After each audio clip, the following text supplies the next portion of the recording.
HuoHuo is a 5-star Wind Harmony character, and she can provide lots of utility for your team. If you don't have 2 solo sustainers yet, then she's going to be a solid pickup for your account. This is because there will be lots of AoE CC next patch, and you'll need a cleanser to weather the storm. This video will talk about HuoHuo's best light cones, relics, team building, and eidolons from an F2P perspective. I've laid out the chapters, so you can skip to the part that you need to hear most. Kit Breakdown. Her skill, Talisman Protection, cleanses one of her allies and provides blast AoE healing. This means that she can heal up to 3 people at a time. Her talent, Possession, Ethereal Metaflow, gives HuoHuo 6 stacks of Divine Provision for 2 turns when she uses her skill. When an ally takes a turn, or when an ally uses an ultimate, they get cleansed and healed. This cleansing effect has 6 uses before HuoHuo needs to use her skill again, but the healing will be there until the buff wears off. This means that HuoHuo can constantly cleanse her team of debuffs throughout the battle. The fun thing about this talent is that it also works even if she CC'd. Her ultimate,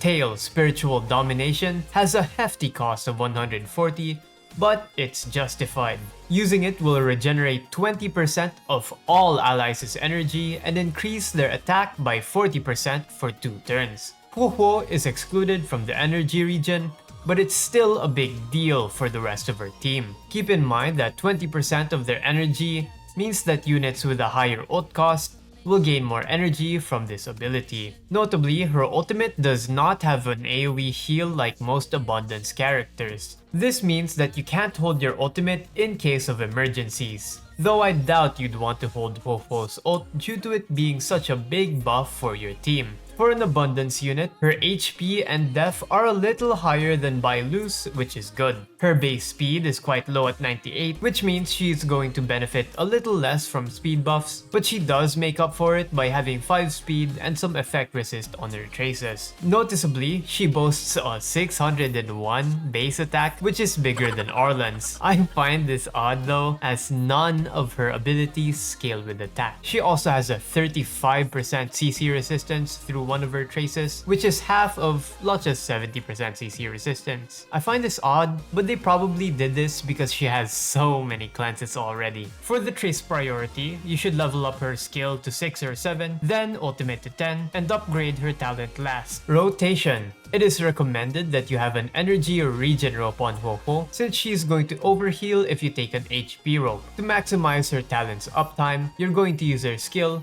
then use her basic twice, then rinse and repeat. If you do this, she's going to have an SP positive 4-turn ult rotation, which will alternate into a 5-turn ult after. If possible, I recommend you run this rotation on her. She's SP positive, but not as much as the rest of the cast. The timing of her ult is going to be very odd, much like Fu Xuan's rotation. But what's important is that you have your eyes on her talent or your team's HP bars to keep track if you need to use skill or basic. Light cones. Her signature light cone is okay. Its base stats are good, and the secondary effect of boosting attack percent is nice. The healing on ult is nice, but it's probably going to overheal too. The 12% energy regen is what she needs to solidify her rotation, but there are lots of solid F2P options out there. If you're using 75 pulls to get this light cone, I don't think it's worth it. The best light cone to use with HuoHuo in my opinion is S1 post-op conversation. This is because the 8% energy regeneration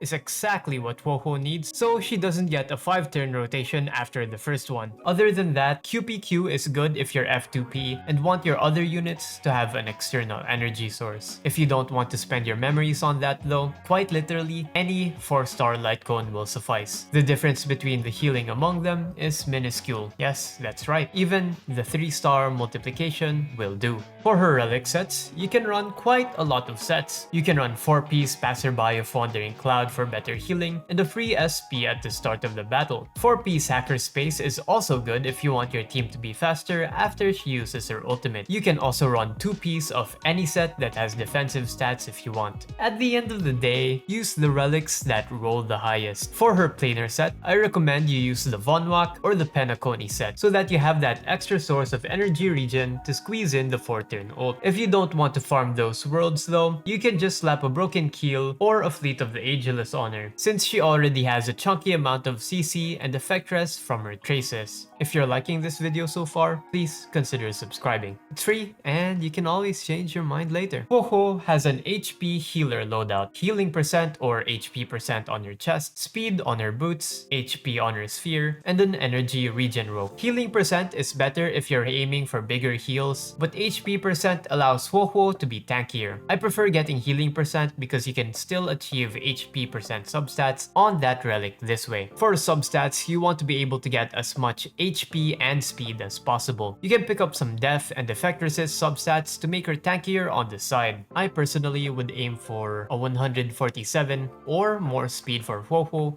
but that might be too much for casual players. Just get as much as you can. Assuming you build healing percent and get around 12 HP substats, you can expect around the 2.2k heal on the main target and the 1.8k on adjacent units on her skill. Her talent would heal for around 400 HP per proc. For reference, a Natasha built the same way would heal for around 1.2k on her skill and 800 HP per tick. It's a significant boost in healing. Team building. Since HuoHuo is a sustainer, she can be used in just about any team with an attack carry that needs her. I'll be tackling the team comps that might actively want HuoHuo instead of just any other sustainer. Argenti will want HuoHuo the most due to him having a high energy cost. I believe he also scales with attack and is most likely going to be run with Tingyun in the same team as well, benefiting both units from HuoHuo's ultimate. Kafka will be the biggest winner with HuoHuo if you run her with two other dot units. This is because all of them could use that attack percent buff quite well, and all of their energy costs are either 120 or 130. The only foreseeable problem with that is the SP management, but otherwise it's great. Jingliu can finally be cleansed every single turn, so that his Lightning Lord can land. Attack percent and energy are good for lots of DPSs, but I felt the need to call out Jingliu due to CC being a big counter for Lightning Lord. You can still run either Fu Xuan or HuoHuo, and each one has their niches. Fu Xuan reduces damage taken and prevents CC, while HuoHuo provides energy and cleanses more than just CC. Eidolons. If you're asking about E1 versus S1, then E1 is what you should get. In fact, I think that her signature is mid enough for you to ignore it completely. Her E1 increases the duration of her talent by 1 turn, which can be nice for a bit more field uptime. But the real value is when HuoHuo has divine provision stacks. All allies' speed is increased by 12%. Keep in mind that this scales with your allies' base speed, so some will benefit from this ability more than others. I think when compared to Fu Xuan and Locha's E1, this is lagging behind a little. If it were 20%, then it'd match up. Her E2 prevents an ally from dying 2 times per battle and heals them back to half HP. This consumes a stack of divine provision. E4 is mid as usual, as it makes her healing stronger the less HP the ally has, to a max of 80%. Her E6 is strong though, as healing an ally will increase their damage by 50%. Overall, you're not missing much. If you're an F2P, just get her E0 and go. No need to waste more than 150 pulls. Conclusion. I think she's A tier. I acknowledge that her attack percent buff and energy regeneration are small, but they're still going to be significant in the right comps. Her main value will be her debuff cleansing abilities against the upcoming enemies with AoE CC. As an abundance character, her healing is a big upgrade to what the 4-star roster has right now, and her talents auto cleanse and heals are good. Even if she doesn't have an emergency heal on her ultimate, I think she's going to be fine in the meta. People also underestimate the value of blast AoE healing. I see lots of comparisons with Locha, but that's not productive in my opinion. Both have their own niches and are roughly around the same. Both can solo sustain, neither have an emergency heal. I think the biggest difference between them is that Locha has an AoE dispel and is very SP positive, while HuoHuo has a ton of cleanses and provides buffs for her team. HuoHuo's just missing a few quality of life changes. Personally, I'll be reluctantly pulling for her, though I only have like